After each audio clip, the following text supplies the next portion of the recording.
Students federation of India SFI से आती हूँ और 2017 जब से NTA का फॉर्मेशन हुआ है तब से SFI हर स्टेट हर कैंपस में एक आंदोलन चलाए हुए हैं और सारे स्टेट्स में सारी यूनिवर्सिटी कैंपसेस में छात्र सड़कों पे उतरे हुए हैं इस डिमांड के बाद। और कल ही एक बहुत बड़ा प्रदर्शन हुआ है एजुकेशन मिनिस्ट्री के घेराव के लिए जो SFI ने किया था और उसमें जो SFI का ऑल इंडिया लीडरशिप है वो ये डिमांड्स एजुकेशन मिनिस्टर को जाके दे के आया कि हमें आपका इस्तीफा चाहिए है। तो ये दूसरी बार का प्रोटेस्ट नहीं है, ये प्रोटेस्ट चल रहे हैं और देश भर में चल रहे हैं। तो क्या लगता है कि शिक्षा मंत्री आप लोग की बात मानेंगे? देखिए बात यह है कि मंत्री का काम क्या होता है, मंत्री का काम है ये इंश्योर करना कि जो उसकी ड्यूटीज़ हैं वो उसको लागू करे। अगर वो नहीं कर रहा है तो ये बहुत शर्म की बात है कि वो अकाउंटेबिलिटी लेके खुद उस पद से उतर नहीं जा रहा है। ये तो मतलब उनको खुद ही उतर जाना चाहिए, हमको सड़क पर उतरने की बात नहीं थी। लेकिन राजनाथ सिंह पहले ही कह चुके हैं कि भाजपा में इस्तीफे नहीं होते। ये हिंदुस्तान है ना, और अगर भाजपा भी कह रहा है कि इस्तीफा नहीं होता है तो ये पहली गवर्नमेंट है जो ऐसा बोल रही है। पहले ये तो वो गवर्नमेंट है जो प्रेस कॉन्फ्रेंस तक नहीं करती है, वो बच्चों से छात्रों से हर किसी से जो सड़क पे उतर के जिन्होंने उनको वोट दिया जब वो सवाल पूछते हैं तो वो हमसे डरते हैं और हमसे हमारे सवालों के जवाब तक देने को तैयार नहीं होते। तो उनको भाजपा के लिए लाइन होगी कि इस्तीफा नहीं होता है, लेकिन हम जो छात्र हैं वो तो कॉन्स्टिट्यूशन को भी जानते हैं, हम पढ़ लिख कर यहाँ तक पहुँचे हैं। तो क्या लगता है सरकार सुनेगी आप लोग की बात? सरकार को सुननी पड़ेगी और सरकार को सुननी चाहिए। सुनेगी तो पार्लियामेंट जा सकते हैं। मतलब जैसे कि मैंने आपको बताया कि कल एक बहुत बड़ा प्रदर्शन जो स्टूडेंट्स फेडरेशन ऑफ इंडिया ने करा है उसमें स्टूडेंट्स यहाँ तक पहुँच पाए कि जो SFI के छात्र थे वो एजुकेशन मिनिस्ट्री में अंदर गए और उन्होंने अपनी जाके डिमांड्स दी हैं कि हमको चाहिए कि धर्मेंद्र प्रधान इस्तीफा दें, NTA स्क्रैप हो। तो अगर हम यहाँ तक पहुँच पाए तो आगे आने वाले टाइम में हम बिल्कुल और आगे तक पहुँच सकते हैं। कुछ आश्वासन मिला है सरकार की तरफ से? सरकार की तरफ से ये आश्वासन है कि पहली बार हम पे डिटेंशन नहीं हो रहा है और एक तरीके से पानी नहीं छोड़ा जा रहा है। तो यहाँ तक तो हम विक्ट्री पा पाए हैं छात्र और युवा।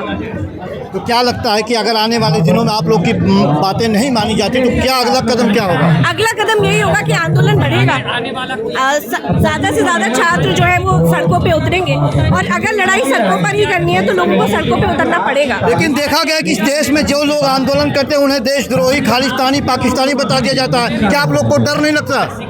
देखिए मैं फिर से ही बात बोलूँगी कि हम वो छात्र हैं जो सिविक्स, इकोनॉमिक्स, हिस्ट्री और संविधान पढ़ के यहाँ खड़े थे। ये बहुत ही नया टाइम है जो भाजपा के आने के बाद से हर कोई जो सवाल पूछता है उसको देशद्रोही करार कर दिया जाता है। लेकिन सच में हमारा संविधान हमें क्या चीज़ का अलाउ करता है, वो हमें सोचने की एक अलाउ हमें किया जाता है। हमारे फंडामेंटल राइट्स हमको इस चीज़ का परमिशन देते हैं कि हम सवाल पूछें। तो देशद्रोही कौन है, संविधान का विरोध कौन कर रहा है, सरकार या स्टूडेंट्स? ये बात तो खुद ही समझने वाली है। लेकिन आप राष्ट्रवादी सरकार पर सवाल खड़ा कर रही हैं। आप मुझे बताइए कि सरकार को आप राष्ट्रवादी कैसे कह रहे हैं? नहीं, वो खुद कहते हैं कि भाजपा की जो सरकार है 70 सालों के बाद पहली बार सरकार आई है। उनके कहने से वो राष्ट्रवादी नहीं हो जाएगी ना, वो संविधान को कितना मान रहे हैं उससे वो राष्ट्रवादी होंगे। और जब से ये सरकार आई है जिस हिसाब से उन्होंने संविधान का उल्लंघन किया है उसी से पता चलता है कि वो राष्ट्रवादी है कि नहीं है। लेकिन वो तो खुद कह रहे हैं संविधान में कुछ खामियां हैं, हम उसे बदलेंगे। आप संविधान मानने की बात कर रही है। तो संविधान तो बहुत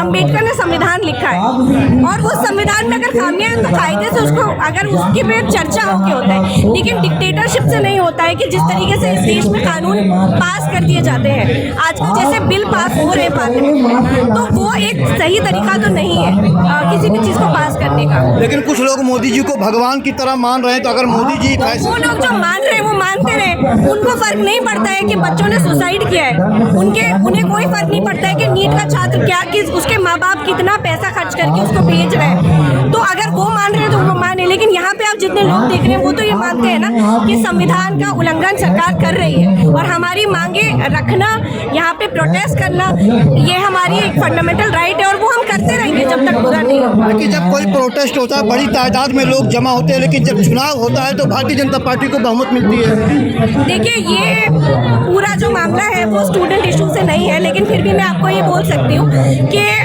जैसे कि बंगाल में हुआ या और जगह, ऐसा नहीं है कि सिर्फ भाजपा ही सब जगह आ रही है ना। जो आप देखते हैं कि तमिलनाडु में बिल्कुल नई गवर्नमेंट आके बनी है, तो ऐसा नहीं है कि सिर्फ भाजपा को ही वोट मिल रही है। लोगों में आक्रोश है, लोग अपनी सरकार भी चुन रहे हैं। तो ये सारी चीज़ों को बदलाव आने में समय लगता है। लोग कोशिश करते रहेंगे, लोग अपना पक्ष रखते रहेंगे और उससे लोग जुड़ते भी रहेंगे आने वाले टाइम में।